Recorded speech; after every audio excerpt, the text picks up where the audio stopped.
اظہار کا موقع دینا اور اس ڈیبیٹ کے نتیجے میں ایکشنیبل ریکمنڈیشنز تلاش کرنا کہ جس سے ہم اپنے اس ہدف کو پا سکیں جو ہم نے اڑان پاکستان کے ذریعے طے کیا ہے۔ کہا جاتا ہے کہ گورننس کسی بھی نظام کی یہ صلاحیت ہوتی ہے کہ وہ جو نتائج، جو ٹارگٹس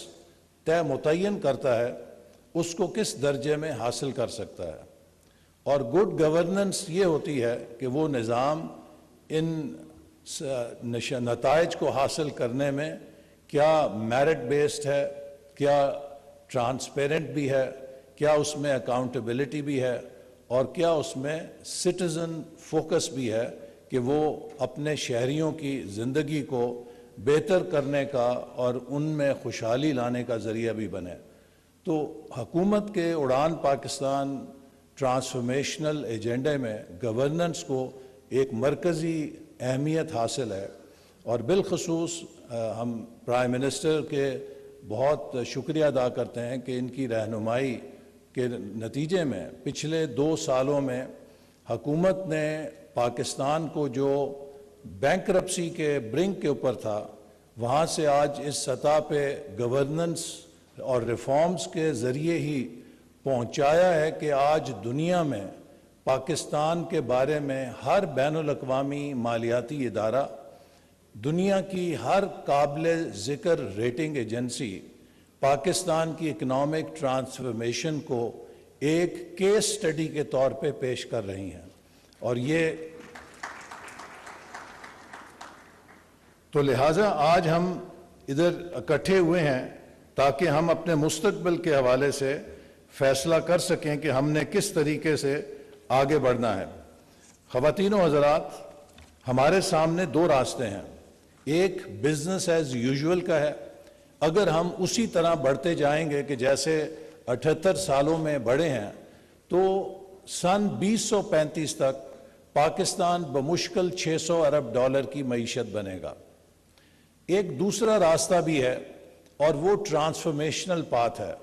کہ اگر ہم اپنی پوری صلاحیت کے ساتھ آگے بڑھیں اور ہم مل کر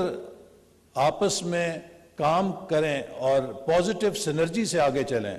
تو Pakistan can be a $1 trillion economy by 2035۔ Now this is a choice that we have for our future کہ کیا ہم ایک $600 ارب کی معیشت بنیں گے 2035 تک، یا ہم ایک $1 ٹریلین کے ہدف کو حاصل کریں گے۔ یہ فرق جو ہے یہ صرف ہماری لیڈرشپ کی صلاحیت اور ہمارے گورننس کی کیپیبلٹی ڈال سکتی ہے، اور اگر ہم نے اس ایسپریشنل گول پر جانا ہے تو ہم سب کو مل کر ایک بھرپور صلاحیت کے ساتھ پازیٹیو سینرجی پیدا کر کے وفاقی حکومت، صوبائی اکائیاں اور قوم ہم سب کو یکسو ہو کے پاکستان کے اس معاشی ہدف کے لیے برسر پیکار ہونا ہے۔ ایک ایسی قوم کہ جو بہت بریلینٹ ہے اور ہمارے اندر بہترین افسر ہیں، بہترین سائنسدان ہیں، بہترین ڈاکٹر، انجینئر اور پروفیشنلز ہیں، لیکن وہ ہماری انفرادی صلاحیت، ہماری اجتماعی صلاحیت میں تبدیل نہیں ہوتی۔ We are unable to translate our individual brilliance into collective competence and collective excellence. And this is where governance comes in کہ ہم کس طریقے سے اپنی انفرادی صلاحیتوں کو یکجا کریں تاکہ ہمارے انسٹیٹیوشنز اور ہمارا سسٹم اس رفتار کے اوپر نتائج پیدا کرے جس سے کہ ہم 2035 تک پاکستان کو $1 ٹریلین اکانومی بنا سکیں۔ اور اس مقصد کے لیے حکومت نے جو ایجنڈا بنایا ہے، میں سمجھتا ہوں کہ وہ ایک ایسا ایجنڈا ہے کہ جو پاکستان کے تمام بنیادی مسائل کو پیش نظر رکھ کر طے کیا گیا ہے، اور یہ 5 ایز جس میں ایکسپورٹس ہیں جو کہ ہمارے لیے لائف لائن ہے فیوچر کی۔ پاکستان کی اکنامک ساورینٹی ول ڈیپینڈ کہ کیا ہم 2035 تک $100 ارب سے زیادہ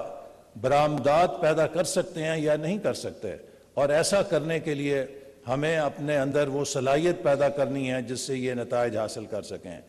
ای پاکستان دنیا بھر میں جو ٹیکنالوجی کا ریولوشن ہے، آرٹیفیشل انٹیلیجنس کا ریولوشن ہے، ہم کس قدر تیزی سے خود کو اس کے مطابق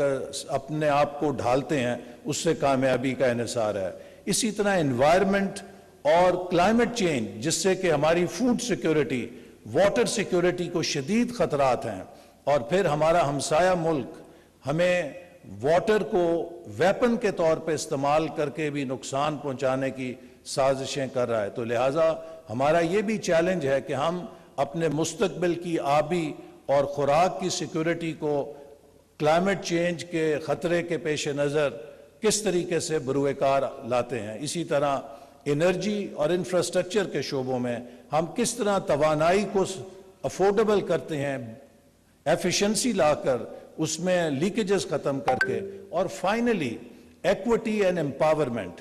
کوئی نیشن اس وقت تک ترقی نہیں کر سکتا جب تک کہ اس کے ہیومن ریسورس ترقی نہ کریں، جب تک اس کے انسانی وسائل اس سطح کے اوپر نہ ہوں۔ خواتین و حضرات، ہمارے ہاں ترقی کا پیمانہ بریک اینڈ مورٹر سے ناپا جاتا ہے کہ ہم نے کتنی شاہراہیں بنا لیں، کتنی عمارتیں اونچی کھڑی کر لیں، لیکن یہ فزیکل انفراسٹرکچر بے معنی ہے اگر اس کے اوپر ہیومن ریسورس کا سافٹ ویئر نہ ہو۔ اور اس کی مثال ایسے ہی ہے کہ آپ کا بہترین لیپ ٹاپ دنیا کے بہترین پروسیسرز اور چپس کے ساتھ لیس ہو، لیکن اگر اسے چلانے کے لیے سافٹ ویئر نہیں ہے تو وہ صرف شیٹ میٹل اور پلاسٹک کا وزن میں تولنے والا ایک اوزار ہے۔ تو ہمیں اگر ہم نظر ڈالیں تو ہمیں اس شعبے میں پاکستان کا شمار افریقہ کے پسماندہ ترین جو ممالک ہیں ان کے ہم پلہ نظر آتا ہے، اور ہم کس طرح اپنی سوشل انڈر ڈیولپمنٹ کو اوور کم کرتے ہیں تاکہ وہ بھی ہمارے لیے ایک طاقت بنے اور ہم ایک ہموار سوشو اکنامک پلیٹ فارم بنائیں۔ تو یہ ایک بڑا چیلنج ہے۔ اگر آج ہمارے ملک کے اندر آبادی 2.55%، 2.55% is the population growth rate. It is a governance challenge which we have to answer. اگر ہمارے 40 سال سے بچے 40% سٹنٹڈ ہیں، 40% سٹنٹنگ مینز کہ ہماری 40% نسل جسمانی طور پہ لاغر اور ذہنی طور پہ کند ہے۔ ایک ایسی قوم کا کیا مستقبل ہو سکتا ہے جس کی آدھی نسل ذہنی طور پہ کند ہو، جبکہ ہم ایک کریٹیوٹی اور انوویشن کے دور میں داخل ہو چکے ہیں۔ لہٰذا ہم کس طرح ہنگامی طور پہ سٹنٹنگ پہ قابو پا سکتے ہیں اگلے 5 سالوں میں، یہ ایک گورننس چیلنج ہے۔ اگر آج ہمارے 2.5 کروڑ بچے سکولوں سے باہر ہیں اور ہم یونیورسل پرائمری انرولمنٹ اچیو نہیں کر پائے، یہ ایک گورننس چیلنج ہے جس کو ہمیں طے کرنا ہے۔ اگر ہمارا tax to G D P ratio دنیا میں کم ترین سطح پر ہے، 10% کے قریب tax to G D P ہے، اور ہم اس شرح کے ساتھ دنیا کی بہترین اپنے لیے آسائشیں اور وسائل چاہتے ہیں، تو یہ بھی شاید ایک ناممکن ہے، چونکہ 16 سے 18%، 16 to 18% tax to G D P کے بنا کوئی ملک آگے ترقی نہیں کر سکتا۔ So how do we broaden our tax revenue, تاکہ جو ٹیکس کا بوجھ ہے وہ انڈسٹری اور تنخواہ دار لوگوں پہ کم ہو، یہ بھی ایک گورننس چیلنج ہے۔ اسی طرح سرکولر ڈیٹ ہے، اسٹیٹ اونڈ انٹرپرائزز ہیں، ان کے خسارے ہم کس طرح کم کریں، یہ بھی ایک گورننس چیلنج ہے۔ پھر آخر میں کتنے ہمارے لیے لمحہ فکریہ ہے کہ خواتین و حضرات، 90 لاکھ پاکستانی جو بیرون ملک ہیں وہ $40 ارب کی ترسیلات بھیج کے ہمارے زر مبادلہ میں کنٹریبیوٹ کرتے ہیں۔ 90 لاکھ پاکستانی $40 ارب کنٹریبیوٹ کرتے ہیں، اور یہاں گھر میں 24 کروڑ پاکستانی بھی صرف $40 ارب کی ایکسپورٹ پیدا کرتے ہیں۔ تو اگر 90 لاکھ پاکستانی $40 ارب کا زر مبادلہ کما سکتے ہیں تو ان 24 کروڑ کو تو کم از کم $400 ارب کی برآمدات کر رہا ہونا چاہیے۔ تو یہ بھی ایک گورننس چیلنج ہے کہ ہم کس طریقے سے اس کو اوور کم کریں اور آگے چلیں، تاکہ پاکستان کے لیے جو روڈ میپ وضع کیا گیا ہے کہ ہم 2035 تک $1 ٹریلین اکانومی بنے، یہ ناممکن نہیں ہے، ممکن ہے بشرطے یہ کہ ہم سب مل کر پوری قوم ٹیم پاکستان بن کر ایک اقتصادی لانگ مارچ کے لیے کمر بستہ ہو جائے۔ اب وہ وقت نہیں ہے کہ ہم سیاسی لانگ مارچ کریں، اب وہ وقت نہیں ہے کہ ہم آپس میں جھگڑا کریں۔ مجھے خوشی ہے کہ آج اس فورم کے اندر تمام صوبوں کے نمائندوں کی موجودگی سے ہم نے ایک پیغام دیا ہے کہ ہمارے پتے علیحدہ علیحدہ ہیں، سیاسی پتہ ہمارا علیحدہ ہو سکتا ہے، لیکن ہم سب کا ڈاک خانہ ایک ہے اور وہ مضبوط پاکستان ہے۔ اور اس مضبوط پاکستان کے لیے اپنی سیاست کو ایک طرف رکھ کے ہم سب اقتصادی پاکستان کی مضبوطی اور خود مختاری کے لیے کام کرنے کی صلاحیت اور اہلیت رکھتے ہیں۔ اور وزیر اعظم صاحب، آپ نے ہمیشہ ہمیں یہ ہدایت کی ہے کہ ہم تمام صوبوں کو ساتھ لے کر اور مل کر تمام قومی ترقی کے پروگراموں پہ عمل درآمد کریں، اور انہی الفاظ کے ساتھ میں آپ کا شکریہ ادا کرتا ہوں اور آپ کو یقین دلاتا ہوں کہ وزارت منصوبہ بندی و ترقی کے ذریعے ہم وفاقی وزارتوں اور صوبائی حکومتوں کے ساتھ مل کر جو آپ کا ویژن ہے کہ پاکستان کو دنیا میں ہم ایک صف اول کی معیشت بنائیں، پاکستان کے عوام کو ہم ایک ایسا معیار زندگی دیں جس کے وہ حقدار ہیں، پاکستان کے نوجوانوں کو ہم ان صلاحیتوں سے لیس کریں جس کے ساتھ وہ 21ویں صدی کے کامیاب شہری بن سکیں، اس مشن کی تکمیل کے لیے ہم پوری محنت کے ساتھ اور پورے جذبے کے ساتھ آپ کے لیے کام کریں گے اور انشاءاللہ کوشش کریں گے کہ آپ کی امیدوں پر پورا اتریں۔ وزیر اعظم صاحب، ہم نے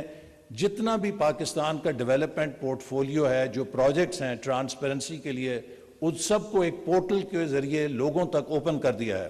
تاکہ جو بھی ہم ترقیاتی منصوبے بناتے ہیں اور جو بھی ان کی پڑتال کرتے ہیں وہ لوگوں کو معلوم ہو کہ پاکستان کے حکومت کے ذریعے ترقیاتی میدان میں کیا ہو رہا ہے۔ This portal will be an open transparent source for people to know what is happening in development sector, تو اس کی بھی میں آپ کو دعوت دوں گا کہ آپ رونمائی کر دیں۔ اس کے بعد we look forward to your address to forum. جی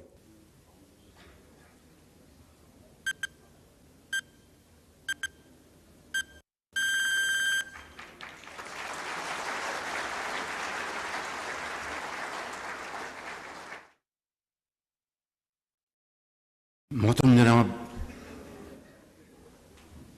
چودھری احسن اقبال صاحب، منسٹر فار پلاننگ، قابل احترام وفاقی وزراء، وزرائے اعلیٰ اور صوبائی حکومتوں کے honourable ministers, government officials, parliamentarians, مہمان